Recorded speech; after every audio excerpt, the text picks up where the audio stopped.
This is Prince of Mental Wellness, your mental health, our priority. Today, I want to talk about something sensitive, and this is what we call the acquaintance rape. Sometimes it's defined as a rape done by a friend, and a rape is a rape whether done by a stranger or a friend or whichever person. Acquaintance rape is a kind of rape that is done by a friend, by a coworker, it can be done by a classmate, it can be done by anybody who is familiar to us. It can be a coursemate, it can be a classmate, it can be anybody that we are aware of. So it means the people who practice acquaintance rape, they are not enemies to us, they are friends. They are also familiar to us, and they are people that we know very well. Acquaintance rape is very different from a stranger's rape.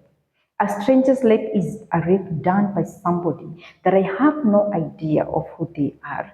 Maybe I've never met them. I even don't know them. I don't know where they come from. I cannot even be able to tell tomorrow if I get on the ground to identify this was the guy or this was the lady. So when you talk of acquaintance rape, it is done by people we are familiar with. It is also a kind of rape that is very painful to us because at times we pick it like a betrayal. I know you very well. It could be from a girlfriend, it could be from a boyfriend. I know you very well, but I did not want to engage in sex, but you forced me into it. Why do we call it a rape? Because it is a rape that is done, it is a sexual advance that is done without my consent. I did not give in. I did not tell you go ahead and do it. I did not say we can go ahead and do it. I was forced into it. It can be either vaginal, it can be any form of sex that has been coerced. You have been coerced to it by an individual who are familiar to you or who are known to you. Statistics have that around 4 women in 10 women have experienced acquaintance rape. And even for the young children below the age of 13, they do experience that. Even the adults do experience that. So it is a common issue among us, and especially today when you have so many cases of sexual assault, which are very common in our country today. So why is it very difficult to deal with acquaintance rape than a stranger's rape? One, this is a person that I know very well. So the first thing a victim experience is a shock.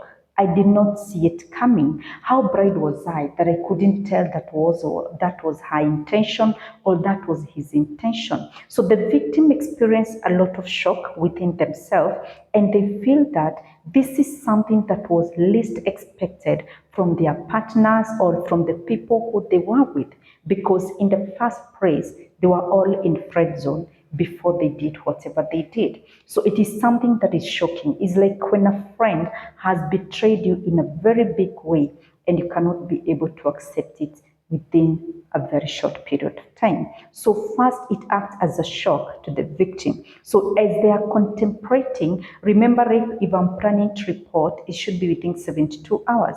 But maybe between those 72 hours, I am still in shock, contemplating what the other party did. Two, the person is very much familiar to us. It's somebody that I cannot tell people that they raped me. For example, a girlfriend who has been raped by the boyfriend. How do I tell people that this guy raped me? I did not want it. The people will be like, but he's your boyfriend, or but he's your girlfriend. So it becomes another challenge to experience to people, to tell people what happened because of the judgment they will place on you. They'll be like, he's your friend, he's your companion, and all that. Again, this acquaintance rape can be from a co-worker. People know you that you guys you talk, they know you joke around, they know you talk a lot. So again, it's another challenge for us to explain to the society that so and so did it. It can be a very big issue because of that familiarity. Another thing is the environment that this rape is likely to take place in. For example, I paid you a visit as a friend. So how do I tell the society that by visiting you, you did what you did? It becomes another question that the victim may not be willing to share with the society that this and this happened because I had gone to visit him. Because how do I tell the society that you left me because as I visited you? It will be something very difficult for us to explain. Acquaintance rape is also done by the use of drugs. Somebody drug you and they rape you, and then at the end of the day, you find yourself you've been raped. And these again, they rape you in very familiar places, the places that you're normally used to going together, the places that you share, the friends, among the friends that you share. So it becomes a very, very serious issue for us to be able to explain. What do I do in case I found myself, I'm over 18 and I found myself on this kind of a rape? One thing I need to do, I need to visit the nearest health center or the nearest hospital where I will check, give me some drugs, for example, to prevent pregnancy. They may also need to give me PEPs that will help me to be prevented from HIV and AIDS. And again, they need to give me some emergency that will help me to be prevented from HIV and AIDS and other STIs, assuming the partner had some of those things, or assuming that I was fertile, it was in my fertile days, to prevent myself from pregnancy. Two, why I need to visit a health center. If there is vaginal tears and all that, they can also be put in record. As I prepare myself, if I plan to file the case, I may be required also to report to the police station, whereby I'll go to the desk of the gender issues.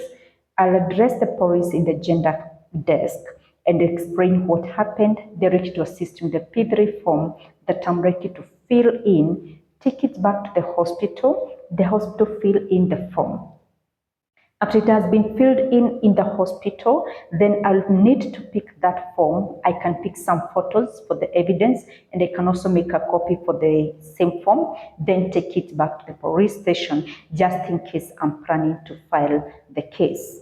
In my case, I also need to prepare myself fully, and especially in an area where I will need to explain about the consent. Consent is one of the areas so that makes people find it very difficult. Why?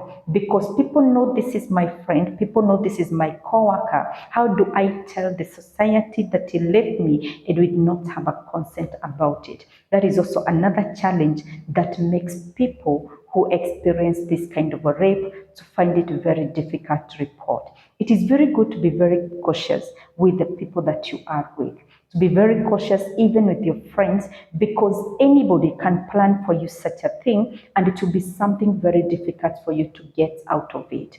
Rape is rape, whether by a friend, whether by a stranger, it is still a rape. The impact of it is the same and more worse for acquittance, because for an acquittance, I'll be dealing with the rape and I'll also be dealing with betrayal. So it makes it even feel worse for the victim who has gone through that.